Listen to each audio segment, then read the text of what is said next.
Hey, and welcome back, art fans. Thank you for tuning in. I'm Derek with the Little Yellow Building, and I'm here with another artist to interview this week. Her name is Olivia Hodgson, and she is a young artist who's up and coming and getting started in her education. Really just time to bloom for her. And so she's joined us, she's joined us here today, and we're going to really talk about what she's going into and what she's doing now. Olivia, thank you for being with us. Yeah, it's great to be here. Thank you so much for having me. Now, Olivia, I am lucky enough to be familiar with you in person because you went to one of my alma maters, Copiah Lincoln Community College. Mm-hmm. And that's where we originally met. You grew up in Brookhaven. Is that right? Mm-hmm. Yeah. Correct. So tell me a little bit about what it was like growing up in Brookhaven. I know you were homeschooled. Yes, I was homeschooled from first grade. I went to kindergarten back in my church, but the minute I turned first grade, I was homeschooled from first grade up till senior year of high school. And then college, Copiah Lincoln Community College was my very first, out in the world, out there with other people, interacting with like-minded people. That was my first experience for me. And it was definitely a shocker, just kind of looking around, interacting with other people, art-wise, school-wise, even the local people. It was just very interesting, just going oh, this is how these people think, and this is how I think. It gave me more trying to think of the word. I guess a more eye-opening experience, as in it gives me more of an idea of this is how I think. It was a realization that I don't think quite like other people. That's the best way to put it. Yeah. And when people would do one thing and when it wouldn't sit right with me or it didn't really jive with me, I would always go why am I not vibing with this? And it wouldn't be in oh, they're doing something bad or something. It would just be something mundane, oh, you wanna go get food or something? I don't know. That was very different for me. And also meeting other artists, kind of getting an idea of what I wanted to do. Because when I first left homeschool and went to Colin, I wanted to be an animator and a character designer. I was all in the digital art world. I loved character design. Animation was my favorite. I loved all the old cartoons. But then once I started kind of testing the waters, taking other classes, it made me really realize this is not for me. This is something that I see on social media and all Tumblr and everything. The idolized digital artist, character design, animation. But then once I took one, it was a computer class over at Colin, and I went through one project and I went, this is not, I'm trying to think. It's not that I didn't like it, because I still look at digital art and I'm oh wow, that is so amazing. It's more of it didn't feel natural. It didn't feel comfortable. Kind of I'm trying to think.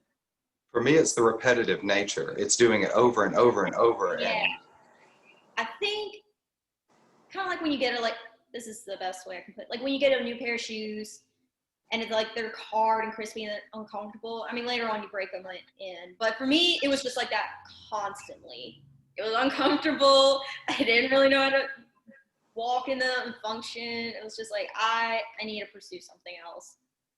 So that was when I got into 3D art. I took a 3D art class also at Colin. It was my sophomore year. And let's see, what project exactly was it? It was the plaster project. I remember we had to carve an abstract form out of plaster, and I remember I just fell in love with it that very first day, planning everything out. And I remember turning to my instructor and I said, what can I do with this as a career? I want to keep going with this. I was this this is it. I remember thinking like, this is what it is. This is what I like. And then it was just later on kind of figuring out like what 3D art I wanted to pursue. I knew I liked hands-on, gritty, like something tangible to where kind of like it grounds you. Like when you look at something, you go up to it, like texture, when you can walk up and touch it, that's what I like. But I wanted to go, how can I push it further besides plaster? Like what else can I work with this, so to speak? Tell me about your exposure to art pre-Colin when you were still homeschooling. What was that like? There wasn't a whole lot of experience, not exposure. I'm trying to think. For digital art, I was starting to get into digital art. I think it was like my I think it was junior, senior year of homeschool. So I was 16, 17, I think, was when I started discovering digital art and character design. That's when I started picking it up. But earlier on, I took art classes. I think first grade, I took them from Miss Ava J. Newell. Mm-hmm. I took classes from her, and it was me and all my siblings. We all took it just because it's like my mom said, "Oh, this will be nice, something good for them to do." Well, all my other siblings stopped except me. Like even from my senior year, I still stayed in there and still came in and there and worked, and I even would help clean out her studio every once in a while, just because I was like, "Hey, this is like something I want to do." Because even at a young age, mom and dad were like, "Yeah, she's the artsy one. We got the artists in the family."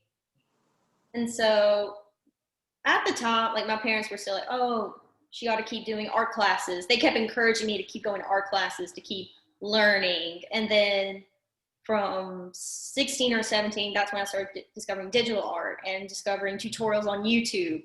And that's when I started kind of pursuing it more. Basically, I guess in a sense, kind of trying to self-educate myself. Right, right. Just at the time, I didn't have any leads as far as like good books to read or good tutorials to watch. So I just watched everything. Anything, any sort of video, ceramics, digital art. There was some sculpture I would look at, but not a lot. It was mostly drawing, painting, watercolors, digital art, some ceramics. Like I just soaked it all up like a sponge. Like that's when I think that's when I start looking back. I think that's when I was realizing like I cannot get enough of this. I need to learn more. I need to learn more. I need to learn more because it just never ends. The art world and utilizing materials, there is no limit. And part of me is like, oh, I'm gonna find that limit. I just gotta keep looking. I just gotta keep looking. No, it never ends, and that's what's the exciting part for me. Back in homeschool, when I would just watch videos and tutorials and draw, those were good days. Those were good days. Little baby Olivia, just drawing and learning from YouTube. So Rook, you told me about this off camera, but let everybody know what you're doing right now. Well, right now I'm crocheting. It's gonna be a throw blanket for my apartment and cut. I actually have one back here that I made for my couch. But what I do, but this is a little crochet throw I'm making. It's a little small, but it's getting there. But with this, I use crochet in a lot of my current work right now, which is soft sculpture. And tell us about the soft sculpture that you're working on. I know I've seen some masks. Mm-hmm. Soft sculpture in the textbook definition, soft sculpture or textile sculpture is utilizing materials made from fiber or fiber arts such as fabric, embroidery, beadwork, rug making, fabric making, anything where it involves fabric and string is soft sculpture. And I use it to make three-dimensional forms to express current topics in society, such as right now, the pandemic going around, which has changed everyone's life, the whole world. And it's just turned everything topsy-turvy. And for my piece, I'm making fabric textile embroidered masks, and I'm using those to express like how differently everyone has kind of adapted to the virus or has responded. Some people have not reacted well, which is normal. This is something new that not really a whole lot of people have gone through. Other people have responded to it in a positive way, or as positive of a way as possible. And this is just from what I've seen with everyone. Like I work in retail, and when people come into the store, they have to wear masks. And usually I have to go up to them and go, hey, could you wear a mask? And each reaction is very different. I could have a very negative response. I could have a very positive response.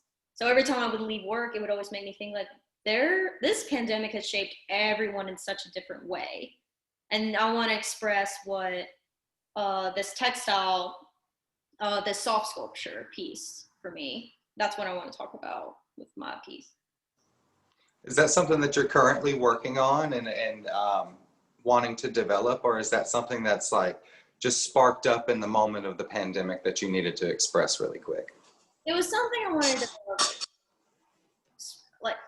talk about in the spark of the moment, just with the pandemic going around. Because right now, I will most likely make a few more pieces regarding the pandemic, just because we don't know how long this is going to last. And I feel like the longer it's going to last, different reactions and different responses from people are going to occur.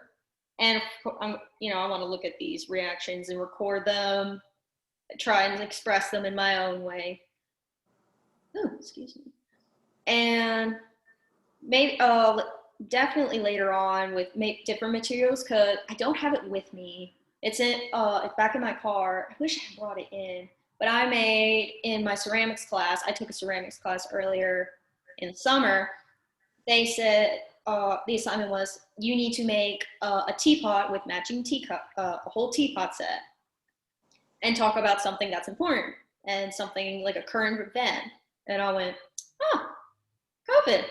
So we'll make it. So I have a COVID teapot in my car, and I was like, this is definitely something that's made me kind of branch out, because in the past people have made art responding to all sorts of social events and anything to where there's like a large event in our lives and society reflects or responses to that. Artists have recorded that through their art, and that's what I find very fascinating with what I'm doing. I'm trying to record how people are reacting to this and trying to express it in my own way through my soft sculpture, my ceramic pieces. Maybe later on try and get into some drawings and watercolors with it. But I know right now I'll probably keep pursuing, I guess, pandemic art. That might be the best word for it. But I know I do some other projects regarding other heavy topics. But for now, it's mostly pandemic art for the time being. Now, right now you are at Southeastern Louisiana University, right? Yes, I'm in an apartment. The school is actually right across the street from me. So I can look out on my little patio and see it. But right now, that's where I currently go to school. I'm in my senior year. I'm in my very last semester. I'll be graduating in this fall it would have been December, but they moved it up to November. Well, with the semesters being more compact. So I will be graduating in November. Yeah. So from homeschooling all the way to university and having this kind of an arc, how have you felt that your art has been affected by your journey? What's really emerged?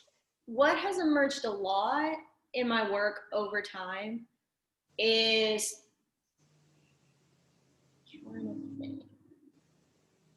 not the opinions I have about society, more of, I guess, trying to better express my voice.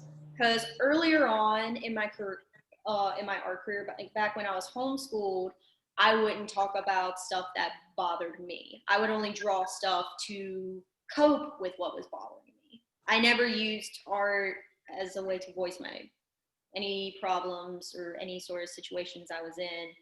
I never used art in that way. I knew you could use art in that sense, but I guess I just felt I was like, oh, I'm like a kid who can draw. I can't, what opinions do I have? Like, I don't have a voice. But then as I got older and going through Colin, and when I would start kind of like dipping my toe into, oh, I can talk about these and it would make sense.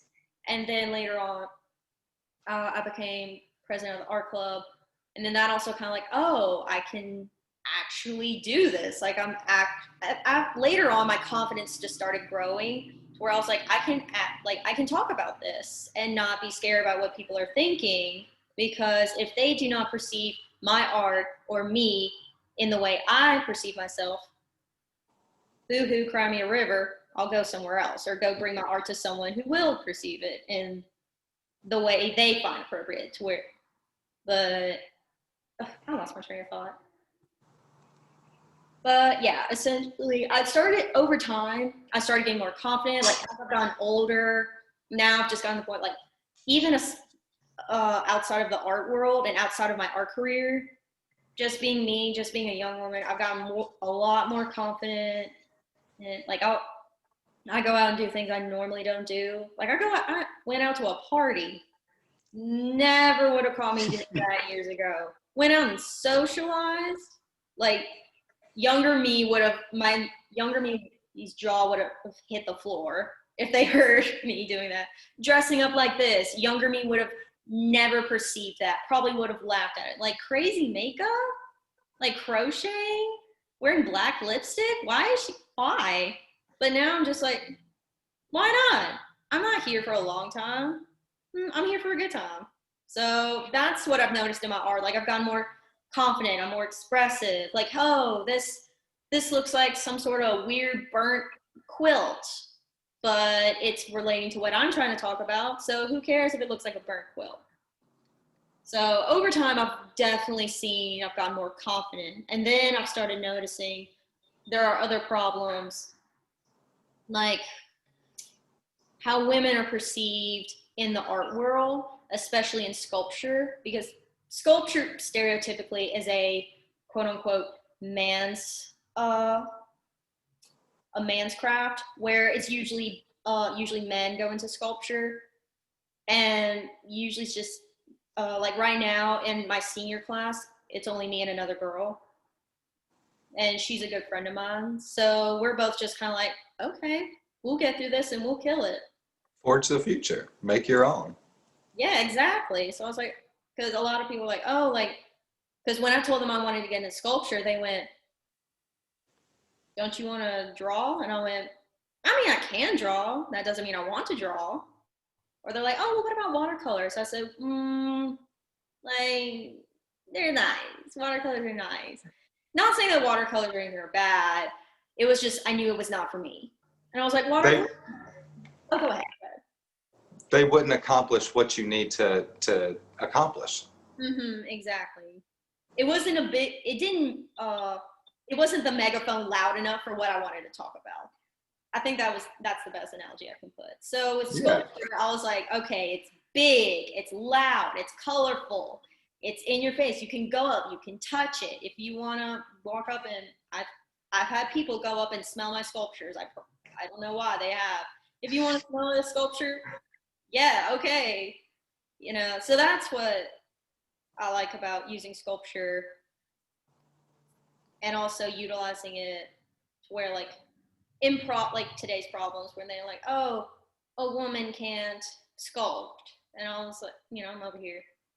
Well, I don't know what I'm doing. I don't know what to call it then if this is not sculpture. Or how women are perceived as just objects.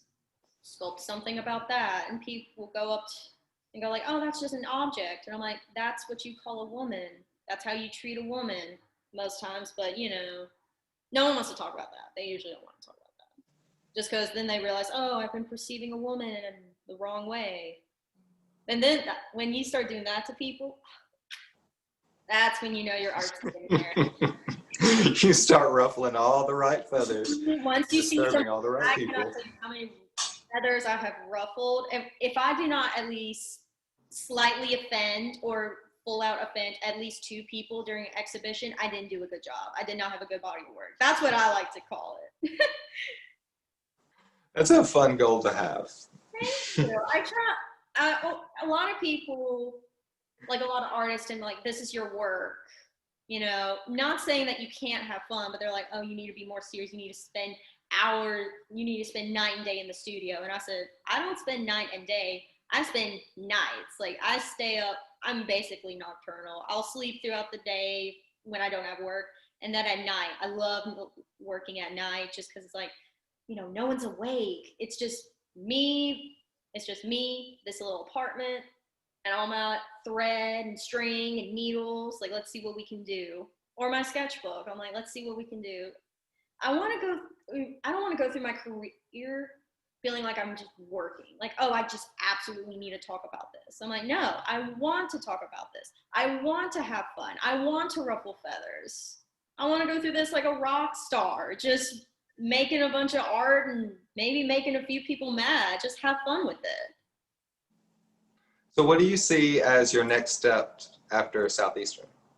After Southeastern, I want to get my master's, but right now, while with still being in, you know, art school, I've noticed I felt a little drained artistically. Like, right now, I'm doing good just because I've taken a day or two to where I've kind of sat in my apartment, burned a little incense, just did some blind drawings, and I'm like, okay, like, I think I'm starting to get somewhere with this.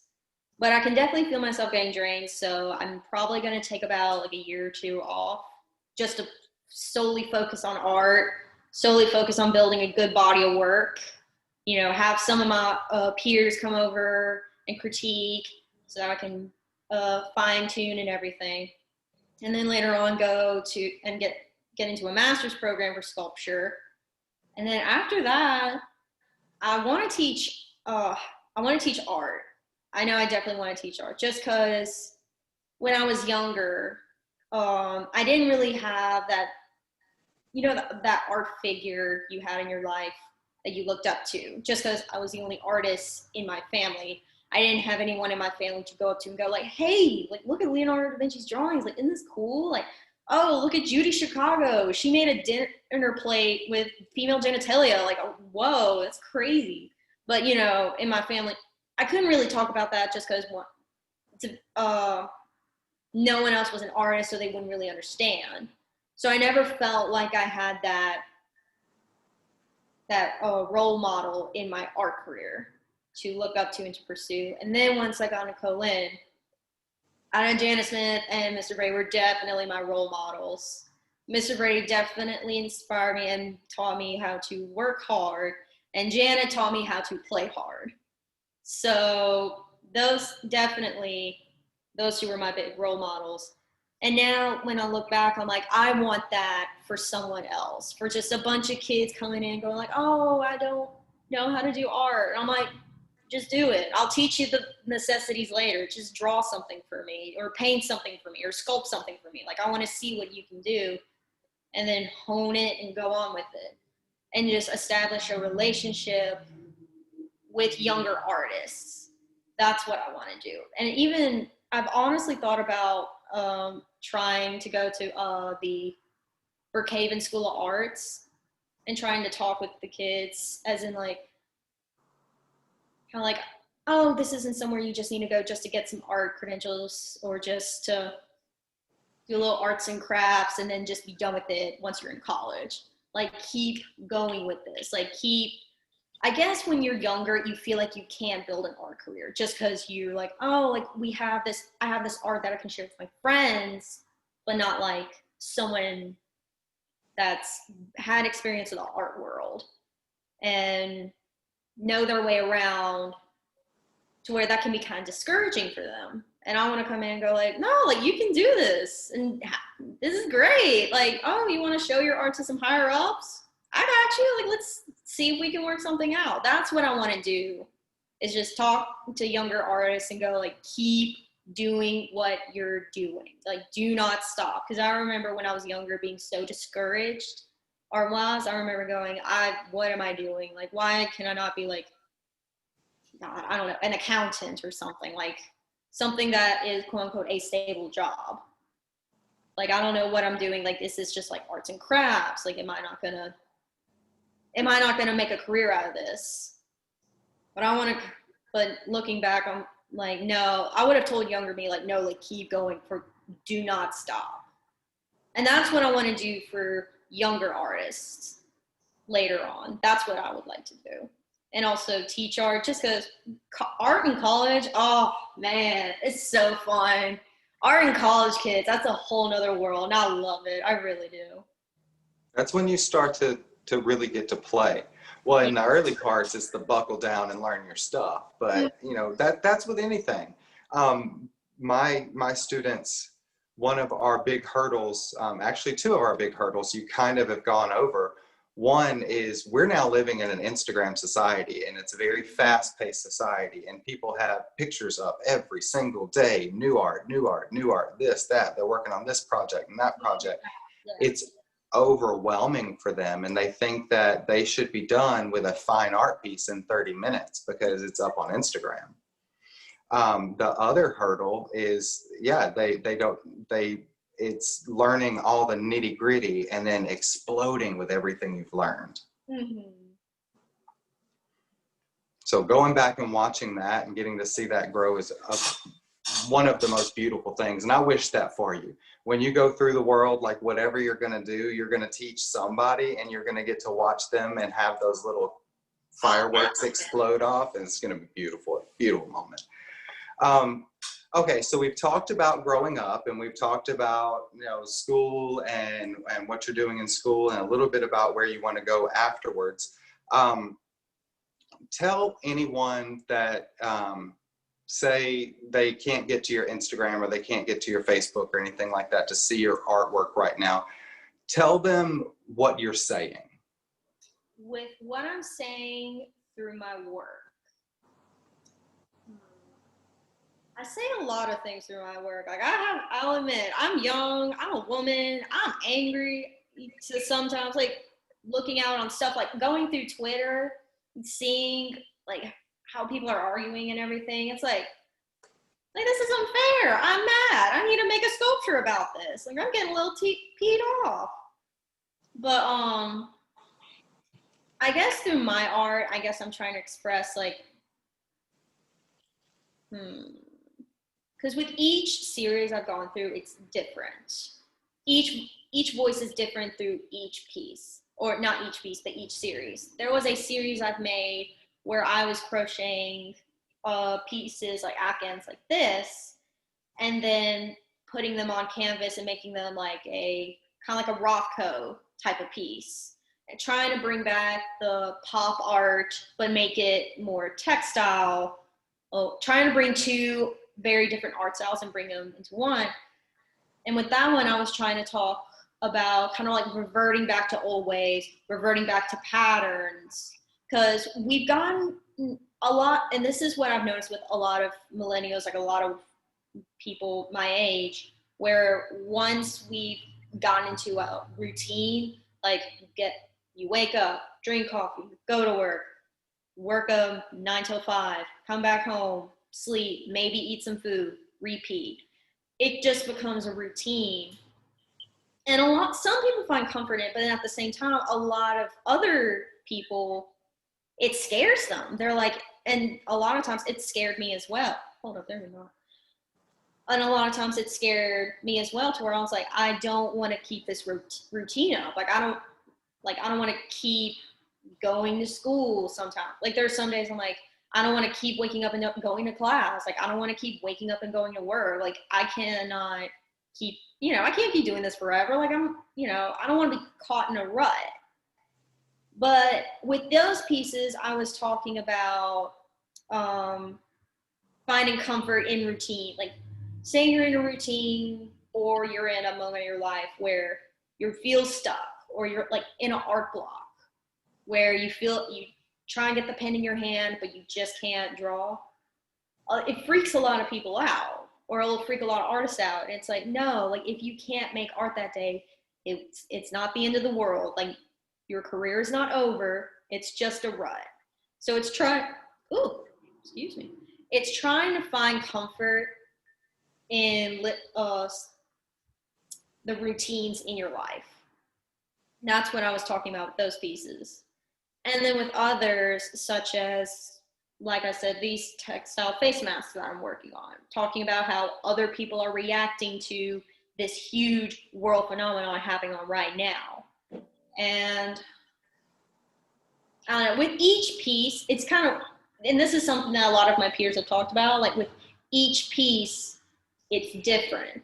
Because you can look and go, oh yeah, we can see like a sense of calm and peace with the repetitive patterns through these textile afghans.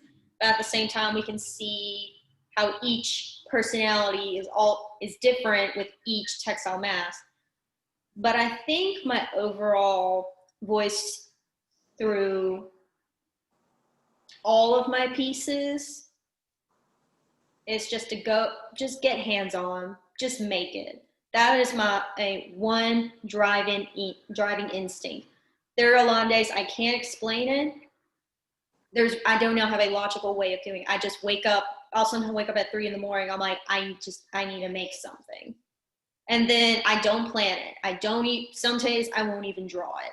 I just go in, I crochet, I stitch, I cut, I burn, I sculpt, I do whatever. And then once it's done, I'm like, okay, I'm gonna go back to bed. If we hate it, we'll just put it away. And maybe once in the future when I'm like, I don't know, when I'm like dead and famous or whatever, it'll be worth $1 million. Maybe.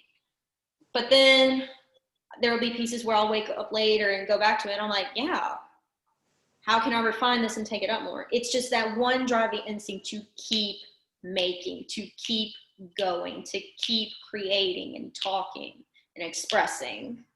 That's my overall voice in my art, I think. Is to just keep going with that one little voice in my head, that one little driving thing to just go, just keep doing what I'm doing. There's not a lot of artists that have that. I mean, there are a lot of artists that have intuitive instinct, but not a ton that know how to just immediately jump in and work and pick it up something and just smush it around. It's a talent. It's a talent to be able to block out the neurotic side of your brain that's like, nope, this has to be this, that, this, that. No, just let voices come out of you onto your art, through you and your making, and see what happens, because that's honesty. That's beautiful. I love that. Thank you. I think a lot of people think is that editing, I guess, like the editing process or the refining process is while you're making art. I'm like, no, that takes too long. You just make it. You go grab grab a beer, maybe a sandwich, and then you come back. And if you don't like it, that's when you refine it, and that's when you try and hone into that voice. Because each piece, for me, each piece is screaming something. To me, it's like, oh, it's saying something. When I make a piece, I'll make it. I don't think. Every once in a while, I'll sketch it out. It just kind of depends on how big I want to make this piece. If it's something really big, I will sketch it out. But for the most part, I'll just go in. But then I'll go take a break and I come back. And then I'm like, oh, there's a little voice here. I'm trying to make it sound like I'm not schizophrenic. I promise I'm not. I promise. But there's something to where I was like, this is saying something. I just have to try and coax that voice out. And that's when I go in with refining and sketching and planning. Go outside to some retail stores where they'll have old clothes. I'll take those and I'm like, oh, a zipper. I can do something with this. Or like sequin scarf from like the 2004. Yes, definitely can use this. And just keep adding on and keep working with it until I've made something to where at the end I feel like it's screaming something, to where I was like, this is it. This is it. Once I've heard, to me, if it doesn't scream to me, like in my head, if my piece is not saying something in a very loud voice, I haven't done a good process. Well, wait, that's not the right way to say it. Not that I haven't made a good progress. It just needs more progress. I just need to keep working at it until it's finally done. That's usually my process. We just go in blind. I'm like, there's this topic that I want to talk about. Go in, do whatever, and then we come out, and then it's like, okay, wait, now it's speaking, now it's talking. So, if you don't mind, I would like to play a game. Oh, okay. What do we play? What do we play? So, I have your Instagram account, and you were just talking about, I mean, we've been talking about kind of like the growth, your growth and just growth as an artist in general through all of these different educational paths that we take. We've got young learning when we go and really seek out any possible resources, and then we go into a little bit of a higher education where it's given to us a little bit more freely, but there's always that hunger and we change through it. So I went and pulled up your Instagram and I scrolled all the way back to the back. Oh man. And I just want to pull up a few pieces and I want to get your reaction, opinion, or whatever you were going through and thinking of, or what you think about it now, whatever you want to say about that art that you created. Right, okay. Oh, this is gonna be fun. By the way, it's all phenomenal. I enjoyed everything. So this is blast. Thank you. Okay, so let's go back really early. Take a look at that one. I still have her. She's still under my bed. That was back when I first started doing acrylics. Because when I first I made that at Colin during my free time. Trying to think, when was it? Freshman year. It was freshman year, and we started working with gouache. And Mr. Bray was doing it kind of as an experiment, like, oh, let's see how freshmen kind of react to gouache instead of acrylics. And gouaches are definitely not a beginner's thing, definitely not. Like looking back, I was like, yeah, we should have stuck with acrylics at the beginning. And then once we got a hold of acrylics, it was over. I have done some oil paint. I do like oil painting, but something about acrylics, I think it's just because I'm a high energy, go into it kind of artist, to where acrylics just kind of work better with my personality and my artistic process.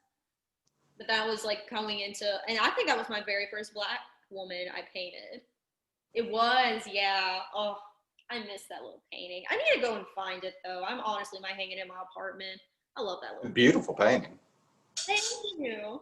I've missed painting. I forgot to bring my acrylics to my apartment, but oh well, I can always get them later. You ready for the next one? I am, yes. Okay, so tell me about these. Ooh, yes. Okay, that was my junior year, and I was kind of going through a phase where I was really interested in I was interested in body parts, like human anatomy and body parts were really fascinating to me. I mean, they're still pretty cool, not gonna lie. Like I love some teeth and some art, let me tell you. And I had made a stool. Well, I found an upcycled stool, just found it up in my attic. And I was like, I want to use this for something. So I brought it to school and I made a piece where it was a bunch of mouths onto the stool, and it was called odontophobia, which is the fear of human teeth, or the fear of wisdom. It's the fear of teeth, or the fear of molar, wisdom teeth as well. Basically, human teeth. And I was like, that is really fascinating. And so I kind of continued it. That was a piece I did over the winter break. There were some old Doc Martens. I was like, I don't like these. I was like, I want to make something that makes people uncomfortable. So I made the Doc Marten teeth. And of course, a lot of people were like, ew, that's gross. And I'm like, all right, good. I made a good piece. Some people are uncomfortable. That's what I like. Okay, so shifting gears, because again, shortly after that, scrolling up, you shift gears. Tell me about this. Let's see. Oh, yes. That was the beginning of my senior year, I believe. And it was in my advanced drawing class. And this is where it kind of sparked me into fiber art. I remember it was very first day, and my instructor had told me, was teaching us about you can sew into paper. And I was like, why? Like, how, what? So he showed me videos, and I was like, okay. And then he was showing me watercolors. I was like, I had made a bucket list, like an artistic bucket list, where I was going to try and work with watercolors. Because I do really like watercolors. It's just I never practice with them, just because I'll admit I will get lazy, and then I just go back into fiber art. So I was like, sewing to paper, like, how, this is something different, but at the same time, it's with a material that I always gravitate towards to and love. So I made a series where I was doing watercolors and sewing into them, and they turned out to be good pieces. I still have those too. I really do like them. Oh wait, hold up. Excuse me. There's a notification on my computer. Go ahead. Okay. So switching gears again. Uh-huh. Shortly after that. Phases in my art. So tell us about this piece. Oh yes, that was an acrylic piece. That was something. It was still in my senior year. It wasn't for a class. One of my friends had stretched some canvases, but they weren't the right sizes she needed. And so I was like, well, can I take them off your hands if you're not going to use them? So she gave me like 2 or 3 canvases, and I still had my old acrylics from sophomore year. So I just turned on the radio, and I was like, let's see what we can do. So then I just went in, and that was during my senior year, where the realization was starting to hit on me, like, this is going to be my last year in college. Like, this is my first. It was starting to leave me with a sense of panic, because I felt like the learning process for me had ended. And that had freaked me out, because I was like, I love to learn. I love to read. I love to read what other artists have said. Like, I'm looking at my little art book collection on my bookshelf. And I remember thinking, like, that all I'm gonna have learning wise, or just talking to the local artists. I was like, I don't want to be stuck with just the local artists. I want to talk to everyone. I want to read everything. I want to see everything. And that's when it was like one of those midlife crisis moments. As I'm like at 21 years old, I was like, oh, now it's time. I was just gonna say, I've heard you now. Are you 20 or 21? I'm 22.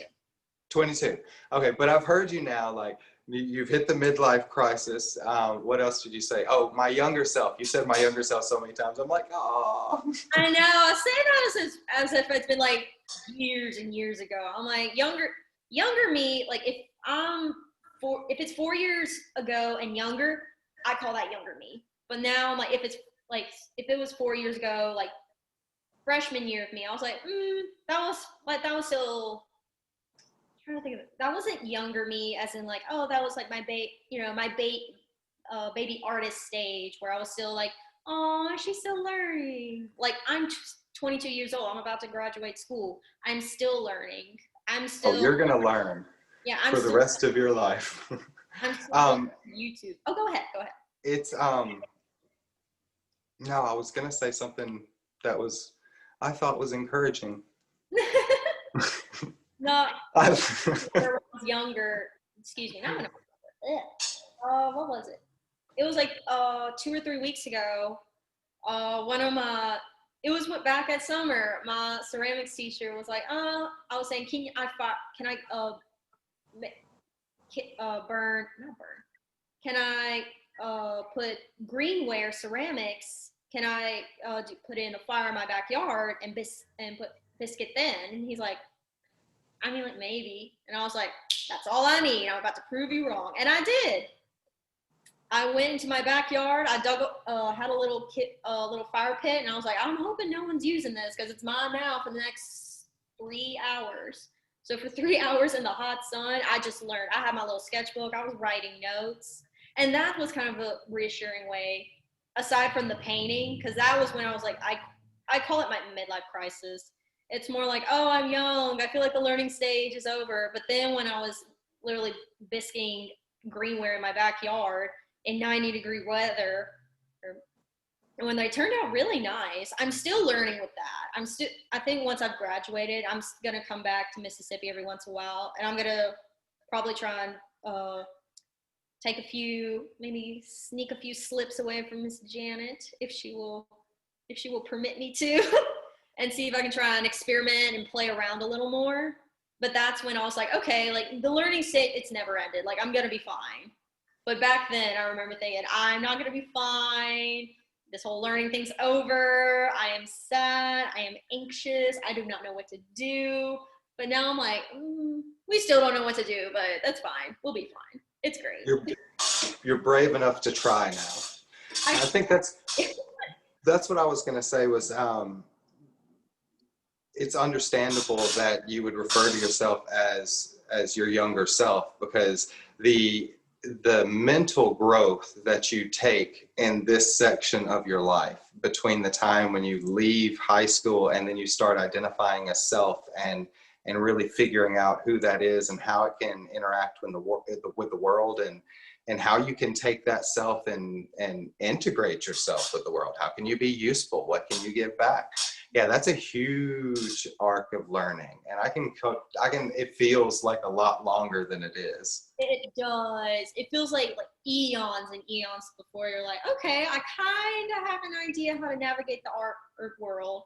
Even my professor, like the head of the art department, I was talking with him the other day, and I was telling him like, oh, I kind of have an idea how this whole art navigation thing is going to work out. And he said, I've been in it for years. I still don't know what I'm doing. He said, I have a PhD in sculpture. I still don't know what I'm doing. And I was like, all right, the top dogs don't know what they're doing. Neither do I. It's mutual. We're all still learning. And that's what kind of gives you a little comfort. Like no one really knows what they're doing, but at the same time, we do, if that makes sense. Like we know what we're doing. Like, yeah, I want to talk about this. I want to talk about this. You know, I want to draw fan art for TV shows. Go ahead. Oh, I don't want to do, or someone's like, I don't want to do that. I want to talk about feminist topics. I'm like, yeah, please talk about that. Or someone's like, I just want to draw circles. I'm like, you draw those circles. You kill it. And you draw the best circles you can. Because that's where like everyone knows what they're doing in their field, but no one really knows anything else. If that makes, I'm trying to make sense. I hope I'm making sense. But It makes perfect sense to me. Okay. Because then after a while, when you step back, it's like, okay, we all collectively do not know what's going on, but it's okay. Because, we'll have each other to kind of go like, look, I don't know what we're doing, but you're killing whatever you're doing. That's how it can be sometimes, especially with my peers. Like, I'll go up to one of them. I'm like, I said, I want to talk about like the pay wage gap for women and men, but I don't know how to do that. And they're like, we don't either. Like, we don't know how to do this either. And then we'll talk, and then we'll sketch, probably go on, grab a drink, grab a meal. And then it's like, okay, maybe I do know. Maybe I do know. That's how it can be in the art world sometimes. And it's comforting, and it's kind of like, okay, yeah, kind of gives you a little fire on your butt to go like, yeah, I don't know what I'm doing, but it's okay. Well, Olivia, I want to thank you so much for joining in with us and taking time out of your schedule to do this interview. Your Instagram is Olivia the Sculptor, separated by underscore. So it's Olivia _ the _sculptor. So definitely check that out. I am going to link in the description below social and any other things that you would like for me to plug. Before we say goodbye, is there anything else that you have coming up or any projects that you're excited about? I do have my senior project that is coming up. It's still in the process right now, but I'm excited. I don't want to share anything right now. As much as I'm dying to share it, I want to keep it a secret because I'm trying to talk about it with my instructors, because I have my senior review coming up in the fall, where basically I present me and my work in front of all the faculty here at school. Basically, I just have to prove to them, like, yeah, I've learned a few things. I got kind of a handle on this, and basically, it's gonna determine whether I graduate art school or not. So I'm trying to talk to them and see if I can try and video it, because what with the pandemic going around, we used to allow other, like my peers were talking about coming and watching me and, you know, watching from the sides, but now with everything happening, we really can't do that anymore. So I'm going to talk to them about seeing if I can video myself, but kind of keep them off the camera to where I can post it on Facebook, because I want other people to see it and see my work. And if they want to give their critiques in the comments, please do. Yes, I love a good criticism. But I'm trying to talk about it with my professors, as in like, hey, can I do this? Like, is this allowed? You know, is this kind of taboo? Because I don't know if there's any regulations or not, but that's something that I'm excited about. Definitely, this is going to be a good semester, because now I'm like, okay, this is my very last semester here, and I'm going to leave the biggest, loudest, most colorful impression I can, to where once I've graduated, people are going to remember me. That's my biggest thing.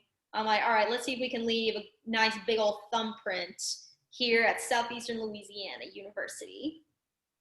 But other than that, I do have my website. I'll email it to you, but it's missolivia.bigcartel.com. That's where you can see all my products that I have on sale.